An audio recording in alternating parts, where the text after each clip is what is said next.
একটি অপতথ্য বা তথ্যের বিকৃতি গোটা দেশকে অস্থিতিশীল করে ফেলতে পারে। মানুষে মানুষে তৈরি করতে পারে বিভেদ।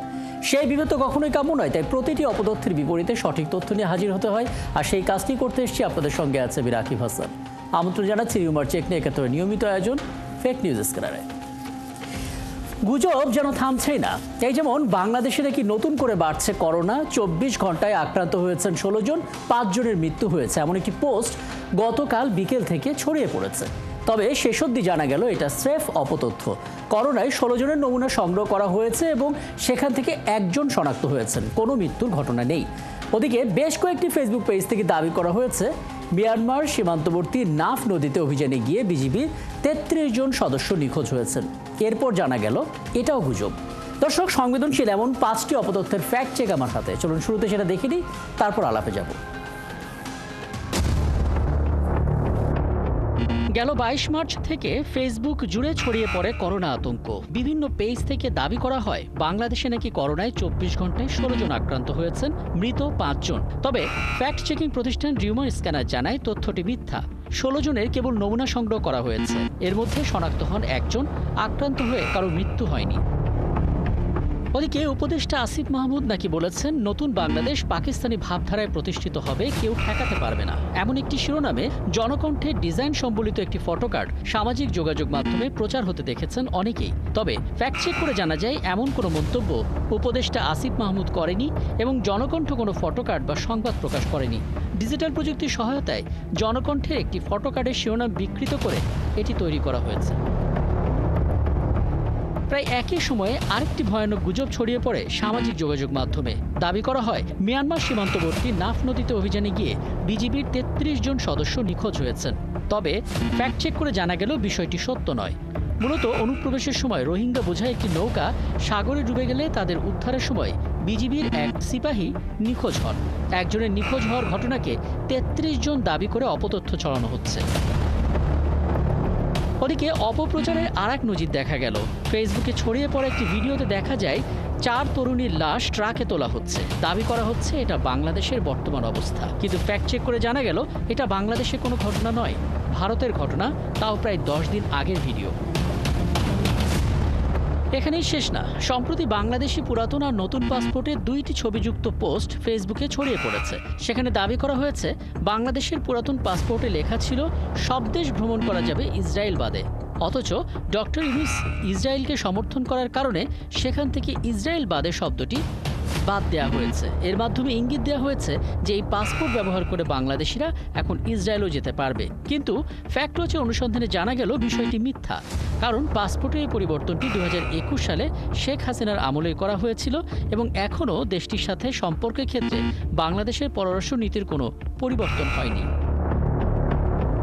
দর্শক, আজ 5টি ফ্যাক্ট চেক করতে গিয়ে দেখা গেল বাংলাদেশকে ঘিরে রাজনৈতিক ও আন্তর্জাতিক খবরগুলোকে বিকৃত করে মিথ্যা ছড়ানো হচ্ছে। অন্যদিকে সামাজিক আর ধর্মীয় ইস্যুতেও চলছে অপতথ্যের প্রচার। যথারীতি সবকটি সামাজিক যোগাযোগ মাধ্যমে সেটা ছড়িয়ে দেওয়া হচ্ছে, ব্যবহার হচ্ছে ফেক অ্যাকাউন্ট বা পেজ। রাকিব হাসান, 71, ঢাকা।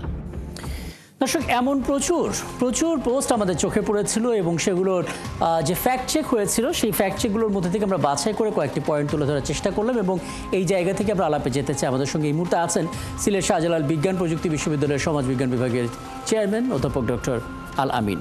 ডক্টর আল আমিন, আপনাকে আমন্ত্রণ জানাচ্ছি এবং কৃতজ্ঞতা জানাচ্ছি আপনি আমাদেরকে সময়টা দিয়েছেন। এবং আমরা আসলে দেখছিলাম যে সামাজিক, রাষ্ট্রীয়, আন্তর্জাতিক কোনো অঙ্গনই বাদ নেই আসলে গুজব ছড়ানোর ক্ষেত্রে। এবং গতকালও আমরা গুজবের কথা শুনেছি রাতভর এবং আমরা দেখেছি যে করোনা নতুন করে আসছে, একদিনে 5 জন মারা গেছে, এমন গুজবের খবরও আমরা পাচ্ছি।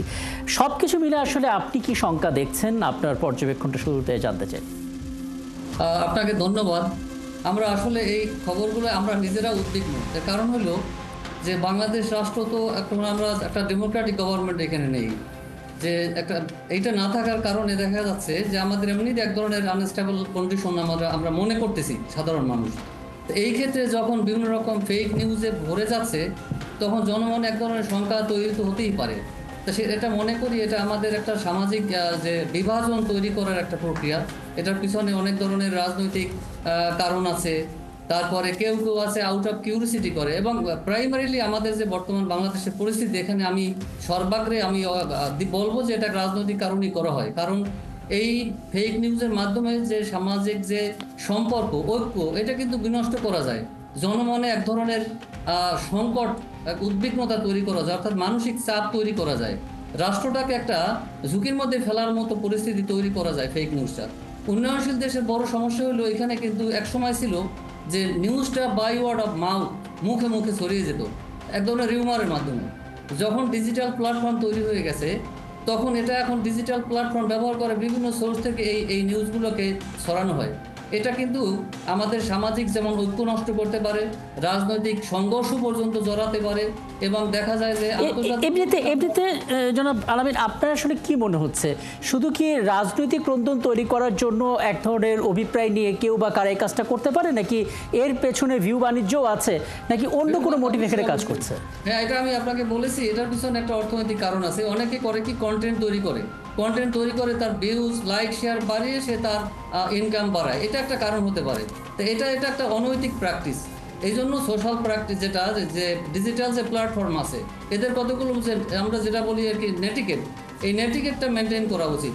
এটা কিন্তু এক ধরনের আমাদের রাষ্ট্রের জন্য আসলে যেভাবেই করুক, ব্যক্তিগতভাবে তারা অর্থনৈতিক লোভের কারণে, লালসার কারণে করতে পারে, প্রকারান্তরে এটা আমাদের দেশের জন্য কিন্তু একটা ভয়াবহ পরিস্থিতি তৈরি করতে পারে। যেটা আমরা একটু আগে আমরা দেখলাম যে নাফ নদীতে আমাদের বিজিবি সদস্য ওখানে নিহত হয়েছেন, এরকম এটা সমস্যা। একজন নিখোঁজ হয়েছে, কিন্তু বলা হচ্ছে 33 জন নিখোঁজ। আচ্ছা, একটা বিষয় একটু বলবেন, মানে এই যে বাস্তবতা আমরা দেখতে পাচ্ছি, যেখানে কারণগুলো আমরা স্পষ্ট, কারা করছে সেটাও হয়তো আমরা বুঝতে পারছি, ফেক পেজগুলো দিয়ে হচ্ছে সেটাও আমরা ধারণা করতে পারছি, কিন্তু মুশকিল হচ্ছে এগুলো থামাতে পারছি না। কোথায় গিয়ে আসলে কাজটা করা প্রয়োজন? দেখেন, সামনে আরো নির্বাচন আসছে অনেকগুলো জায়গায়।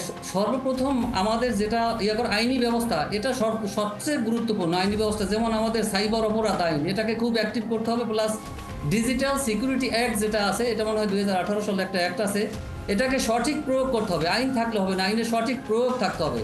এবং প্রচলিত যে পেনাল কোড আছে সেগুলো ব্যবহার করা যেতে পারে। অ্যাট দ্য সেম টাইম মানুষের মধ্যে পাবলিক যে অ্যাওয়ারনেস বিল্ডিং করতে হবে, এটা ফ্যামিলি লেভেল থেকে শুরু করে সবার মধ্যে। কারণ হলো সাধারণ মানুষ কিন্তু বুঝতে পারে না যে কোনটা ফেক আর কোনটা রিয়াল। একসময় দেখা যায় রিয়ালটাকেই তারা ফেক মনে করে, কারণ এইটা সরাসরি এমন। এই জন্য তথ্যের যাচাই বাছাই করে এটাকে দেখতে হবে। আরেকটা হলো যারা ডিজিটাল প্ল্যাটফর্ম ব্যবহার করে তাদেরও আসলে সচেতনতা এবং দায়িত্বশীল জায়গা থেকে কাজ করতে হবে, এবং ডিজিটাল লিটারেসি দেওয়া দরকার। যে ইনকাম করার জন্যই যে সে যা ইচ্ছে তাই কন্টেন্ট তৈরি করবে, এটা রাষ্ট্রের জন্য, মানুষের জন্য, সোশ্যাল ফ্যাব্রিকটা নষ্ট করার জন্য একটা ভূমিকা রাখে। এটা এখন দেশের ভিতরে দেখছি যে আন্তর্জাতিক যেটা ছিল আগে, আমরা দেখছি প্রতিবেশী দেশ যেগুলো করতো, যেমন একটা কি রিপাবলিক বাংলা, এখন দেশের মধ্যে বিভিন্ন রকম কন্টেন্ট ক্রিয়েটর আছে, যেটা একটু আগে আমরা দেখলাম doctor Anika Tabassum, something like that. ওনার দায়িত্বশীল জায়গা থেকে এইরকম একটা বক্তব্য দেওয়া, স্টেটমেন্ট দেওয়া, এটা খুবই ইরেসপন্সিবল এবং এটা খুবই রিস্কি। সুতরাং আরেকটা ব্যাপার আছে যে এই করোনার এই বিষয়টা যেটা এখানে আসছে, স্বাস্থ্য মন্ত্রণালয়ের উচিত যে তারা একটা এখান থেকে স্টেটমেন্ট দিবে যে এরকম কোনো ঘটনা না।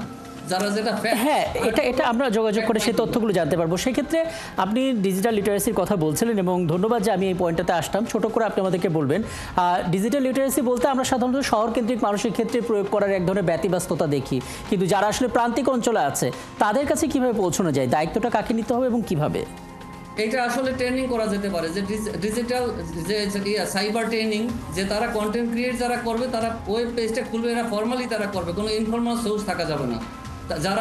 যাদের এরকম অ্যাকাউন্ট আছে, যারা এরকম কমার্শিয়াল পারপসে তারা ইউটিউব অন্যান্য চ্যানেল ব্যবহার করে, ডিজিটাল সোর্স ব্যবহার করে, তাদেরকে নিয়ে ট্রেনিং করতে হবে এবং তাদেরকে নর্মসগুলো শেখাতে হবে যে এমন কোনো কন্টেন্ট তৈরি করা যাবে না যেটা বিভ্রান্তিকর, যেটা রাষ্ট্রের জন্য হুমকি স্বরূপ, এটা যে কোনো প্রতিষ্ঠানের জন্য হুমকি স্বরূপ, এটা করা যাবে না। এটা সেন্ট্রাল এটা করা যেতে পারে, অথবা জেলা ভিত্তিক, উপজেলা ভিত্তিক বিভিন্ন ট্রেনিং সেন্টারের মাধ্যমে এদেরকে অ্যাওয়ারনেস বিল্ডিং করতে হবে। এইটা হলো প্রাইমারি। এবং তাদের মধ্যে মোরাল যে আপলিফমেন্ট, এটাও ট্রেনিং এর মাধ্যমে করা যেতে পারে। যে ইনকাম করবে এটাকে আউটসোর্সিং করবে, কিন্তু এটা ফেয়ার ওয়েতে করবে, যে কোনোভাবেই ও কন্টেন্ট ক্রিয়েট করে যে তারা ইনকাম বাড়াবে, এটা তো তাদের জন্য ভালো অর্থনৈতিকভাবে হলেও রাষ্ট্রের জন্য এটা ভালো না। কারণ আমাদের সমাজের যে ফ্যাব্রিকটা, সোশ্যাল সলিডারিটি, এটা তো ভেঙে যাচ্ছে। এটা মানুষের মধ্যে দেখা যাচ্ছে একটা সময় একদম আপনার কথার মূল বক্তব্যটা একেবারে স্পষ্ট এবং অনেক ধন্যবাদ। আপনি বেশ চমৎকার কিছু পরামর্শ আমাদেরকে দিলেন।